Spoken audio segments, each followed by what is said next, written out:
Nga ana tjetër, edhe tërheqja që bëri kompania gjigande Shell, natyrisht nuk ishte për se s'kishte naftë, por s'kishte atë lloj të paktën në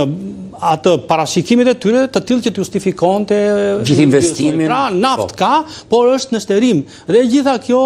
në këtë aspekt është parë dhe nga ajo çfarë ne kemi analizuar me të dhëna që publikohen nga ata që janë ekspert direkt, që deri në 2035, deri në 2040, ky burim mund të vejë në nivele të tilla të papërfillshme, të cilat nuk do përbëjnë më diçka për të vlefshme për ekonominë të tillë si deri më sot. Pra e kanë mbajtur ekonominë deri më sot me atë volum që thash unë. Nga ana tjetër, edhe mineralet nuk kanë këtë ritëm të themi shterim, pasi kanë një qasje tjetër, por me mënyrën se si përdoren dhe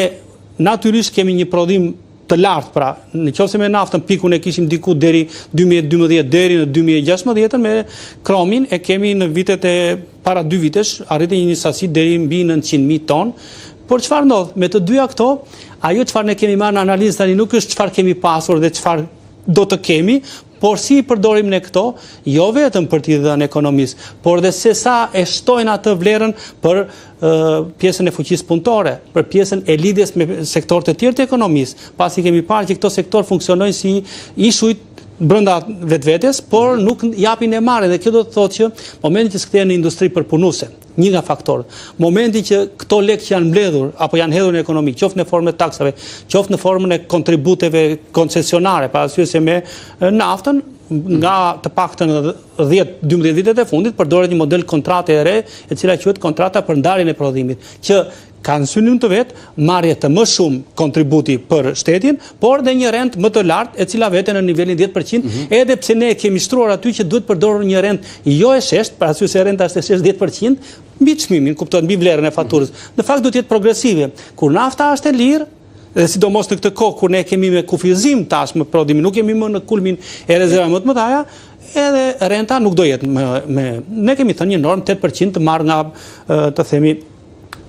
përvoja e Kazakistanit. Po, ja, pa kaluar atje, sa na kushton rehabilitimi i industrisë, i kushton shumë shtetit, vendit të naftës? Natyrisht që për prodhimin duhet të investuar më tej, apo të themi të futet në atë pjesë që çfarë do të bëhet me këtë naftë që kemi aktualisht. Për arsye se është tentuar të ndërtohen rafineri pasi u prishën ato që ishin, me qëllimin që të ishin efektive. Por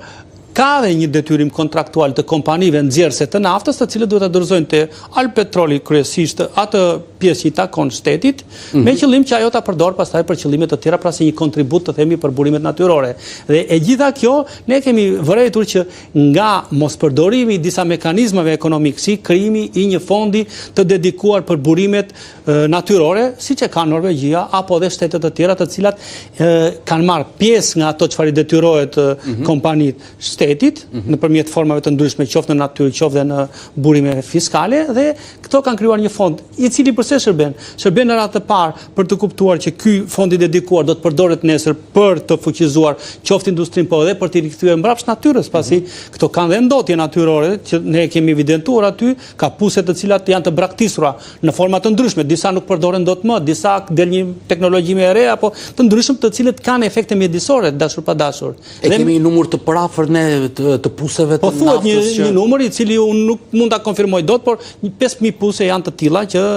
nuk janë më në pjesa më e madhe janë të braktisur apo jo, apo janë në forma të ndryshme, janë të braktisur, janë të tillë që nuk përdoren për arsye se momentalisht mund të jenë politika të caktuara që nuk intereson, qoftë për arsye të çmimeve, qoftë për arsye të atyre çfarë vendosin kompanitë private, dhe pjesë të tjera që teknologji mund të dalin më të avancuar, apo mënyra se si janë qasja e nxjerrjes naftës dhe zvendçon një teknologji më të vjetruar të puseve të mëparshme. Dhe natyrisht këto kanë dhe kosto mjedisore në aspektin që në momentin që duhet të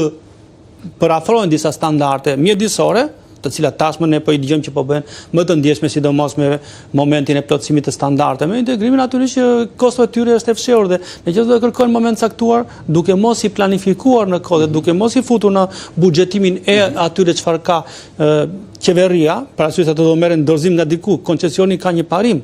Pasi e shfrytëzon për aq vite sa të është dhënë, duhet ta dorëzosh aty ku e ke marrë në atë formë si ç'është kontrata. Pra, çfarë kemi në këtë rast? Në këtë rast ne kemi llogaritur oportunitetin e pasfrytzuar njëherë nga moskërimi një fondi i cili do të mundsonte në kohë këqija të përdore dhe të lehtësonte ato lloj qasje që mund të kishin punëtorët, mund të kishte ekonomia e të tjera. Përdorimi i një rente e cila do të ishte shumë elastike dhe në atë terminologjinë bashkëkohore quhet si një shkallë lëvizme pa të përshtatet sipas çmimit. Dhe një tjetër është që 30 deri në 40% e sasisë duhet kalonte për përpunim vendas, sidomos në kohët që ne kaluam dhe që na u destogrenin borde apo gjëra për kohë me dham leje bordit që rritën për shkak të po ndoshta për verën. Po për verën. Për shkak të pra, të gjitha këto janë oportuniteti i pasfrytzuar që i kanë munguar ekonomisë, nëse do ishte bërë me efektivisht politika, sidomos fiskale, parasysh se këto kanë bëjmë politikë buxhetore fiskale dhe do të ktheheshin po kaq sa kanë kontribuar këto në ekonomi burimet natyrore në një formë tjetër. Gjetjet kryesore pra pak a shumë janë tek kostoja mjedisore, zinxhiri i vlerës së pazhvilluar dhe shtretimi dhe shterimi i shpejtë i burimeve pa stabilizim fiskal. Rekomandimet që ju jepni për autoritetet kryesisht në këtë studim